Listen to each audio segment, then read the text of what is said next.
The Boarded Window by Ambrose Bierce. In 1830, only a few miles away from what is now the great city of Cincinnati, lay an immense and almost unbroken forest.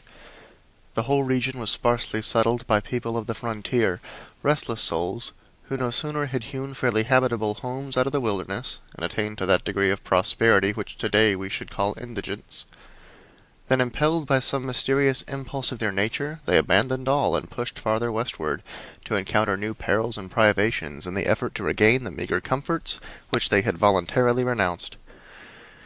Many of them had already forsaken that region for the remoter settlements, but among those remaining was one who had been of those first arriving. He lived alone in a house of logs, surrounded on all sides by the great forest, of whose gloom and silence he seemed a part, for no one had ever known him to smile nor speak a needless word. His simple wants were supplied by the sale or barter of skins of wild animals in the river town, for not a thing did he grow upon the land, which if needful he might have claimed by right of undisturbed possession. There were evidences of improvement.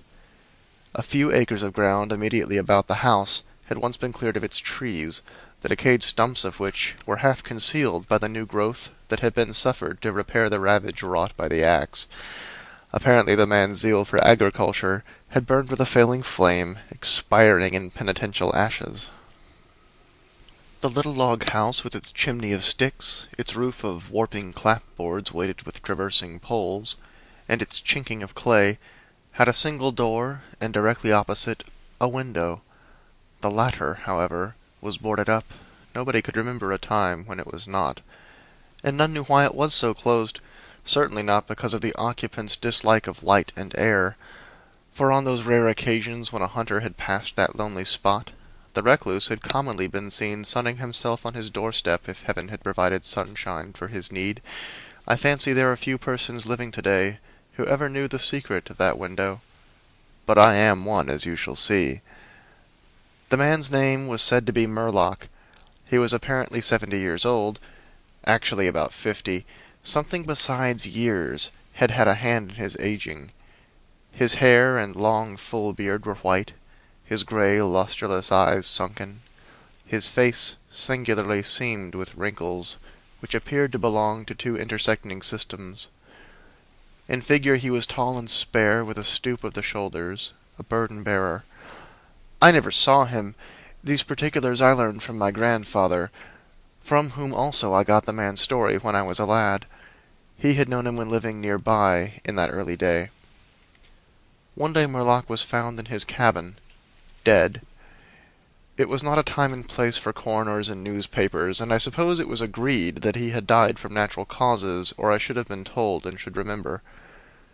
I know only that it was with what was probably a sense of the fitness of things.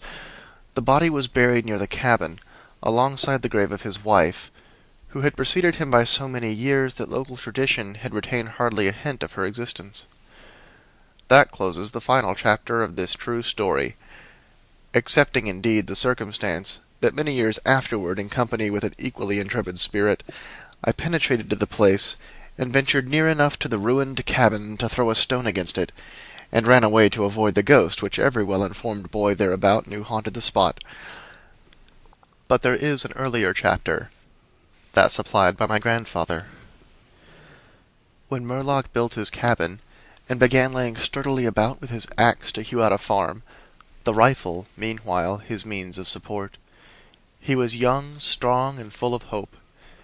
In that eastern country whence he came he had married, as was the fashion, a young woman, in all ways worthy of his honest devotion, who shared the dangers and privations of his lot with a willing spirit and light heart. There is no known record of her name.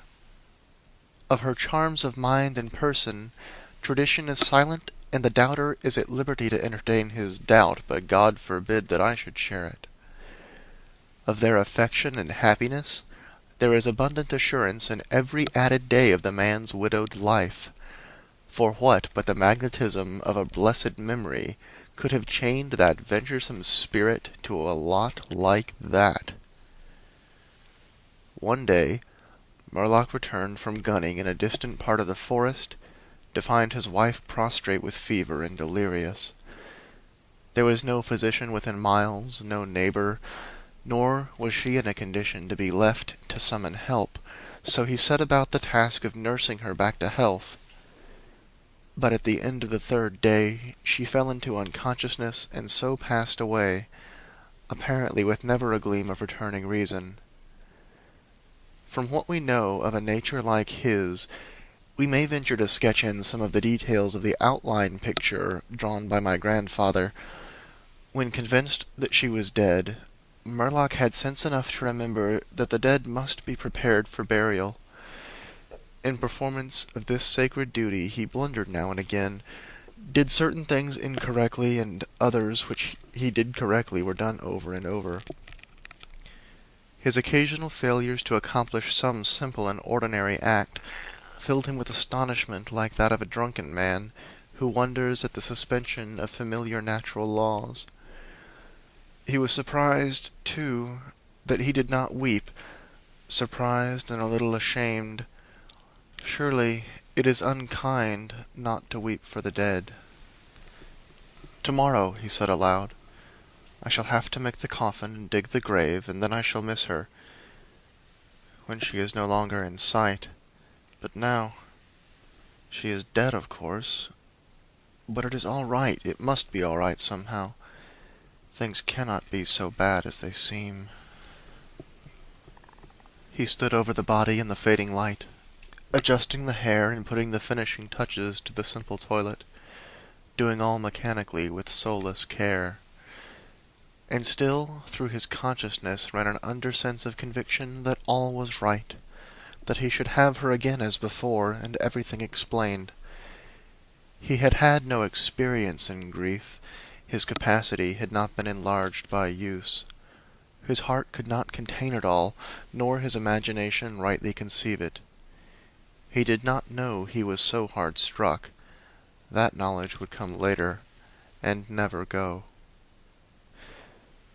Grief is an artist of powers as various as the instruments upon which he plays his dirges for the dead, evoking from some the sharpest, shrillest notes, from others the low, grave chords that throb recurrent like the slow beating of a distant drum.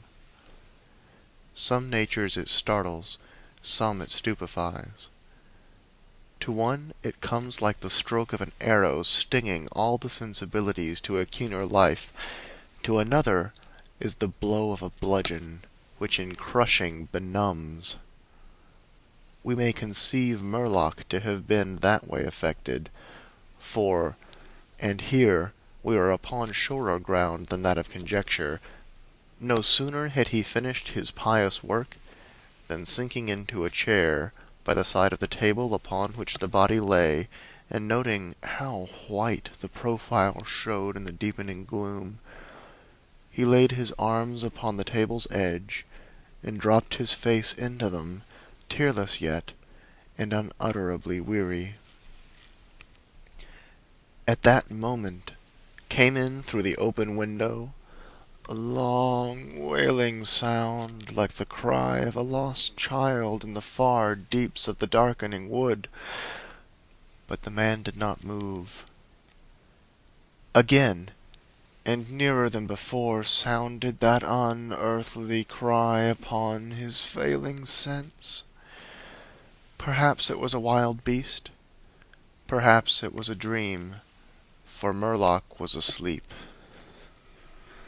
Some hours later, as it afterward appeared, this unfaithful watcher awoke, and lifting his head from his arms, intently listened, he knew not why. There in the black darkness by the side of the dead, recalling all without a shock, he strained his eyes to see he knew not what. His senses were all alert, his breath was suspended, his blood had stilled its tides as if to assist the silence. What had waked him, and where was it? Suddenly the table shook beneath his arms, and at the same moment he heard, or fancied that he heard, a light, soft step. Another, sounds of bare feet upon the floor. He was terrified beyond the power to cry out or move. Perforce he waited there in the darkness, through seeming centuries of such dread as one may know, yet live to tell. He tried vainly to speak the dead woman's name, vainly to stretch forth his hand across the table to learn if she were there. His throat was powerless, his arms and hands were like lead. Then occurred something most frightful. Some heavy body seemed hurled against the table with an impetus that pushed it against his breast so sharply as nearly to overthrow him, and at the same instant he heard and felt the fall of something upon the floor, with so violent a thump that the whole house was shaken by the impact. A scuffling ensued, and a confusion of sounds impossible to describe. Murlock had risen to his feet. Fear had by excess forfeited control of his faculties. He flung his hands upon the table. Nothing was there. There is a point at which terror may turn to madness, and madness incites to action. With no definite intent, from no motive but the wayward impulse of a madman, Murlock sprang to the wall, with a little groping seized his loaded rifle, and without aim discharged it. By the flash which lit up the room with a vivid illumination, he saw an enormous panther dragging the dead woman toward the window, its teeth fixed in her throat. Then there were darkness blacker than before, and silence, and when he returned to consciousness the sun was high, and the wood vocal with songs of birds. The body lay near the window, where the beast had left it when frightened away by the flash and report of the rifle. The clothing was deranged, the long hair in disorder, the limbs lay anyhow. From the throat, dreadfully lacerated, had issued a pool of blood not yet entirely coagulated. The ribbon with which he had bound the wrists was broken. The hands were tightly clenched. Between the teeth was a fragment of the animal's ear. End of the boarded window. Recording by Joseph Langley, Alexandria, Virginia, October 2008.